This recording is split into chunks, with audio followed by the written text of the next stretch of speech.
Tamil stocks friends, June 7 சனிக்கிழமை இந்த வீடியோவில் கோதா கேப்கான் அப்படிங்கிற பென்னி ஸ்டாக்கை பற்றி பார்க்க போகிறோம்.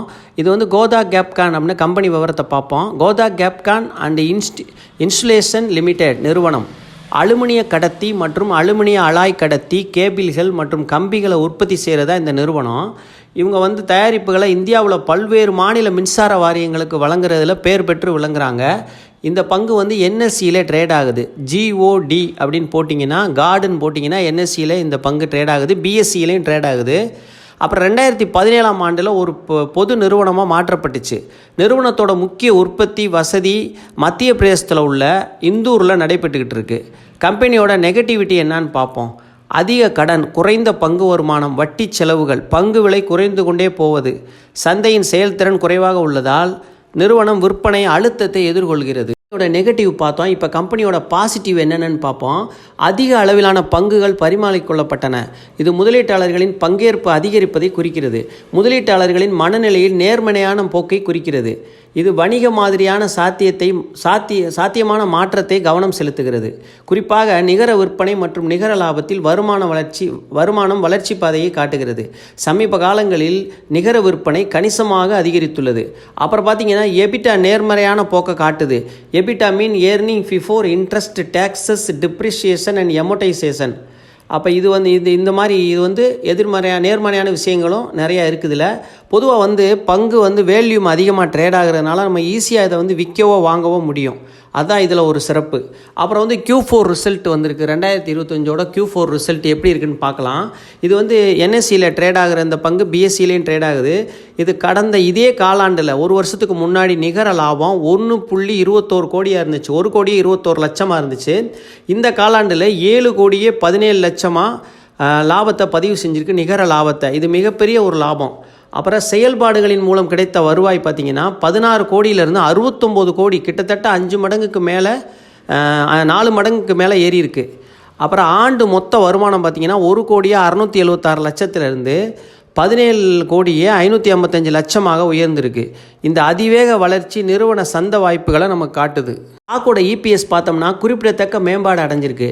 0.02 0.08 வலுவாக உயர்ந்திருக்கு. லாபம் மற்றும் மேம்பட்ட பங்குதாரர் மதிப்பை இது காட்டுது. அப்புறம் வந்து ஸ்டாக் ப்ரைஸ் பார்க்கலாம். இது வந்து வருஷத்தோட ஹை வந்து ₹1.41 வரைக்கும் போயிருக்கு. லோ வந்து பார்த்திங்கன்னா 45 காசு வரைக்கும் கீழே போயிருக்கு. அதாவது நேற்று க்ளோசிங் வந்து ஃப்ரைடே க்ளோசிங் 49 பைசாவில் க்ளோஸ் ஆகிருக்கு. இதோட மார்க்கெட் கேபிட்டல் 45 கோடி, பிஇ ரேஷியோ 6, செக்டார் பிஇ 70. கிட்டத்தட்ட பிஇ ரேஷியோ ரொம்ப கம்மியாக இருக்குது. அதே மாதிரி புக் வேல்யூ பார்த்தீங்கன்னா ஒரு டைம் தான் இருக்குது. 0.49 தான் புக் வேல்யூ. கம்பெனியோட மதிப்பில் இப்போ ட்ரேட் ஆகிக்கிட்டு இருக்காது. இந்த ஸ்டாக்கை பொறுத்தவரையில் நான் வந்து 46 பைசாவுக்கு கன்சிடர் பண்ணி வச்சுருக்கேன். இதை நான் பலமுறை 46 பைசாவுக்கு வாங்கிட்டு 70 பைசாவுக்கு 80 பைசாவுக்குலாம் விற்றுருக்கிறேன். ஸ்விங் ட்ரேடிங்க்கு தான் நான் இதை பயன்படுத்தியிருக்கிறேன். லாங் டேர்முக்கு வச்சுக்கலாம். இது ஒரு லாட்ரி சீட்டு மாதிரி. நான் திரும்ப சொல்கிறது என்னென்னா, இந்த பென்னி ஸ்டாக்கை பொறுத்தவரை ஒரு லாட்ரி சீட் வாங்குற மாதிரி நீங்கள் வாங்கணும். பெரிய தொகையை இதில் முதலீடு பண்ணிடக்கூடாது. ரொம்ப அதாவது ஒரு லாட்ரி சீட் எப்படி வாங்குவோமோ அதை மாதிரி தான் இதில் பங்குகளை வாங்கிட்டு உங்களுக்கு வந்து ஒரு ஸ்விங் ட்ரேடிங்க்கு வச்சுக்கலாம். 46 பைசாவுக்கு வாங்குறோமா, 49 பைசாவுக்கு வாங்குறோமா, ஒரு 70 பைசாவுக்கு விற்கணும், விற்றுட்டு ஒரு ப்ராஃபிட் புக் பண்ணிக்கிறணும். அந்த மாதிரி தான் இதை பயன்படுத்தணும். லாங் டேர்முக்கு வைக்கிறவங்களும் வச்சுக்கலாம். இது பின்னாடி ஒரு வேளை நல்ல வளர்ச்சி அடையக்கூட கூட இந்த கம்பெனி வாய்ப்பு இருக்குது. ஏன்னா இவங்க முக்கியமான துறையில் இருக்கிறாங்க. இவங்க வந்து அதாவது மின் கடத்தும் பொருள்களுக்கு சப்ளை பண்ணுறாங்க இந்தியா ஃபுல்லாக. அதனால் வந்து நல்ல எதிர்காலத்தில் நல்ல வாய்ப்பை தரக்கூடிய பங்காக தான் இது இருக்குது. லோ வேல்யூவில் இப்போ நமக்கு கிடைக்குது. அதனால் இதை வந்து ஒரு ஸ்விங் ட்ரேடிங்க்கு நீங்கள் பயன்படுத்திக்கலாம். நான் வந்து 46 பைசாவுக்கு கன்சிடர் பண்ணியிருக்கேன். நீங்களும் சொந்தமாக யோசித்து கன்சிடர் பண்ணுங்கள். ஒரு 70 பைசா 80 பைசாவுக்கு விற்கிறவங்க விற்றுட்டு வெளியே வந்துக்கரலாம். இது நான் 46 பைசாவுக்கு கடந்த முறை கன்சிடர் பண்ணி ₹1 போகிறப்ப விற்றுட்டு வந்தேன்.